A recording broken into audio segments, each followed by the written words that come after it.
అది deep fake, మిగతాది ఇంట్లోది అన్నది. అక్కడ ఆయన తెలుసుకోవాల్సింది ఏంటంటే ఎవరు రికార్డ్ చేశారు అది. ఆ విజువల్స్ కనబడుతున్న దాని ప్రకారం చూస్తే ఇంట్లో పక్కాగా తీశారు కావాలని. అంటే అక్కడ మూడో వ్యక్తి ఉన్నారా?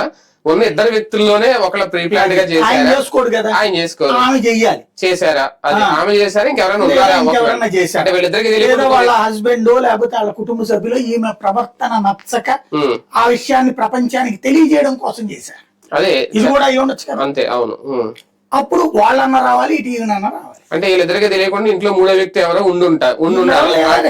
పెట్టేసి ఉండాలి. అదే ఫోన్, అంటే ఫోన్ అక్కడ మీకు మారుతుంది ప్రతి వీడియోలో అబ్జర్వ్ చేస్తే. అంటే వేరే ఫోన్ పెట్టుండదు. అంటే వేరే డ్రెస్సుల్లో ఉన్నారు కదా, వస్తున్నప్పుడు ఇప్పుడు హాల్లో ఒక ఫోన్, కిచెన్ లో ఒక ఫోన్ ఇట్లా కనిపిస్తుంది.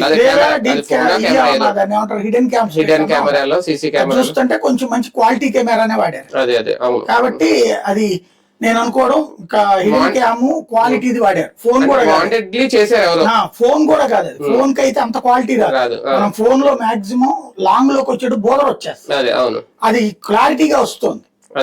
అంటే ఖచ్చితంగా అది ఎవరో పెట్టారు, హిడెన్ క్యామ్ అంటే అది ఖచ్చితంగా ఎవరో టార్గెట్ చేశారు ఇంట్లో వాళ్ళే.